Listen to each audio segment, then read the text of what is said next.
நேற்று ஒரு சவாரி ஒன்று வந்துச்சு, இந்த மாதிரி 5 கிலோமீட்டர் 120 ரூபான்னு சொல்லிட்டு. நானும் லொகேஷன் போயிட்டேன். ஒரு 35+ வந்து ஒரு சார் வந்தாரு. நானும் அவர் ஏற்றிட்டு போயிட்டே இருக்கேன். கொஞ்சம் தூரம் போனதுக்கப்புறம் அவரே பேச ஸ்டார்ட் பண்றாரு.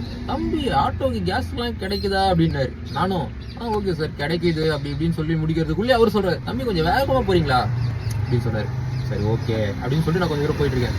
மறுபடியும் ஒரு 2 நிமிஷம் கழிச்சு, தம்பிக்கு எந்த ஒரு இங்க இருக்கீங்க, எப்படி இருக்கீங்க, கல்யாணம்லாம் ஆயிடுச்சு அப்படின்னு கேட்டாரு. நான் அந்த மாதிரிலாம் ஆயிடுச்சு தான், இந்த மாதிரி இது மாதிரி எல்லாம் சொல்லிட்டே இருக்கிறதுக்குள்ளே திரும்ப கொஞ்ச நேரம் கழிச்சு, தம்பி கொஞ்சம் வேகமா போறீங்களா, ரைட்டு சரின்னு சொல்லிட்டு போயிட்டே இருந்தேன். அவர் என்ன நினைச்சிட்டாருன்னா, ஓகே தம்பிக்கிட்ட தான் இவ்வளவு நேரம் பேசிட்டோமே, அவன் ஒன்றும் சொல்ல மாட்டான், சிகரெட் பிடிச்சா அப்படின்னு சொல்லிட்டு இல்ல பாக்கெட்ல இருந்து சிகரெட் எடுத்து 10 வச்சு லைட்டர் வைக்க போறாரு. நான் என்ன பண்ணேன், சார் ஆட்டோக்குள்ள சிகரெட் பிடிக்கூடாது, உங்களுக்கு வேணா சொல்லுங்க சார், ஓரமா எடுத்துட்டு போய் பிடிச்சிட்டு வாங்க அப்படின்னு. அவரு இல்ல தம்பி நீங்க லேட் ஆயிடுச்சுப்பா, எனக்கு சிகரெட் பிடிக்கலாம் டென்ஷனா இருக்கும், நான் ஆட்டோலயே பிடிச்சிட்டுமான்னு கேட்டாரு.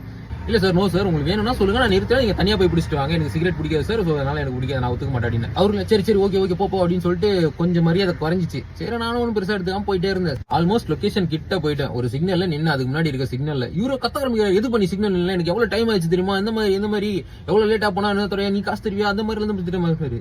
நான் அப்படி திரும்பி பார்த்தேன், சார் நீங்களா சார் கொஞ்ச நேரத்துக்கு முன்னாடி தம்பின்னு பாசமா பேசுனீங்க. அப்புறம் நான் சொன்னேன், சார் சிக்னல் போட்டுருக்காங்க எப்படி போக முடியும், ஃபைன் போட்டாங்க நீங்க கட்டிங்களான்னு கேட்டேன். அவர் சைலண்டா ஆயிட்டாரு.